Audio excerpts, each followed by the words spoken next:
સત્ય ખબર ગુજરાતમાં આપનું સ્વાગત છે। આજે આણંદ જિલ્લામાં ખ્રિસ્તી બંધુઓ દ્વારા ગુડ ફ્રાઇડેની ઉજવણી કરાઈ। ગુડ ફ્રાઇડે એટલે કે પ્રભુ ઈસુનું ક્રૂસ ઉપર મૃત્યુનો દિવસ। આ નિમિત્તે આણંદ પાસેના ચાવડાપુરા જીટોડિયા સ્થિત નિત્ય સહાયક માતા મરિયમ દેવાલય ખાતે પ્રભુ ઈસુએ વેઠેલી વેદનાના સ્મરણ રૂપે 14 સ્થાનરૂપી ક્રૂસના માર્ગની ભક્તિનો કાર્યક્રમ યોજવામાં આવ્યો, જેમાં મોટી સંખ્યામાં ધર્મજનો ઉપસ્થિત રહ્યા। ગુડ ફ્રાઇડે નિમિત્તે ચર્ચના મુખ્ય સભા પુરોહિત ફાધર જગદીશ મેકવાને પોતાના સંદેશમાં જણાવ્યું હતું કે ખ્રિસ્તી ધર્મમાં હાલ 40 દિવસના ઉપવાસ ચાલી રહ્યા છે, ત્યારે આજે શુભ શુક્રવારે પ્રભુ ઈસુ ખ્રિસ્તુનું ક્રૂસ ઉપર મરણ એટલે કે શુભ શુક્રવારનો દિવસ છે। તપઋતુના 6 સપ્તાહ અંતર્ગત અંતિમ સપ્તાહ એટલે મહાસપ્તાહની શરૂઆત થઈ છે। આજના દિવસે ઉપવાસ અને પ્રાર્થના તેમજ પ્રભુ ઈસુની મહાવ્યથાના સ્મરણનો દિવસ છે। આજનો આખો દિવસ ખ્રિસ્તી ધર્મ પાળતા અનુયાયીઓ ઉપવાસ કરે છે, પ્રાર્થના કરે છે। જો કે પ્રભુ ઈસુ ખ્રિસ્ત માનવ થઈ અને આ ધરતી પર ઉતર્યા અને માનવ જાતને પાપોમાંથી મુક્તિ અપાવવા પોતે ક્રૂસ ઉપર બલિદાન આપ્યું।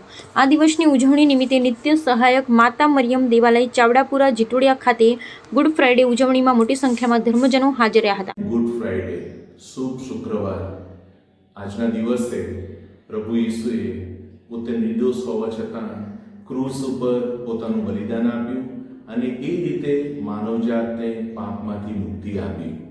આજના દિવસે પ્રભુ આપણને ક્રોસ ઉપરથી પ્રેમની પરાકાષ્ઠાનો દાખલો બેસાડ્યો છે।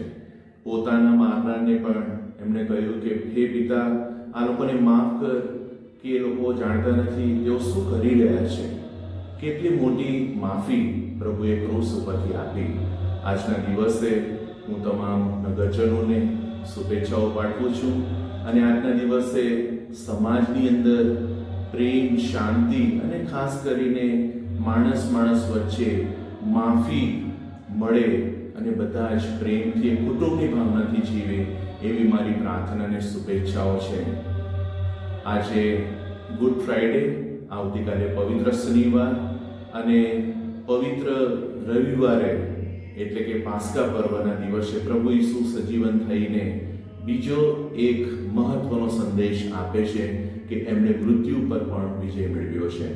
તો આ પવિત્ર દિવસોમાં ફરી વખત તમને શુભેચ્છાઓ પાઠવું છું અને સમાજના બધા જ લોકોને પ્રભુનો અનુભવ થાય એવી મારી પ્રાર્થના અસ્તુ।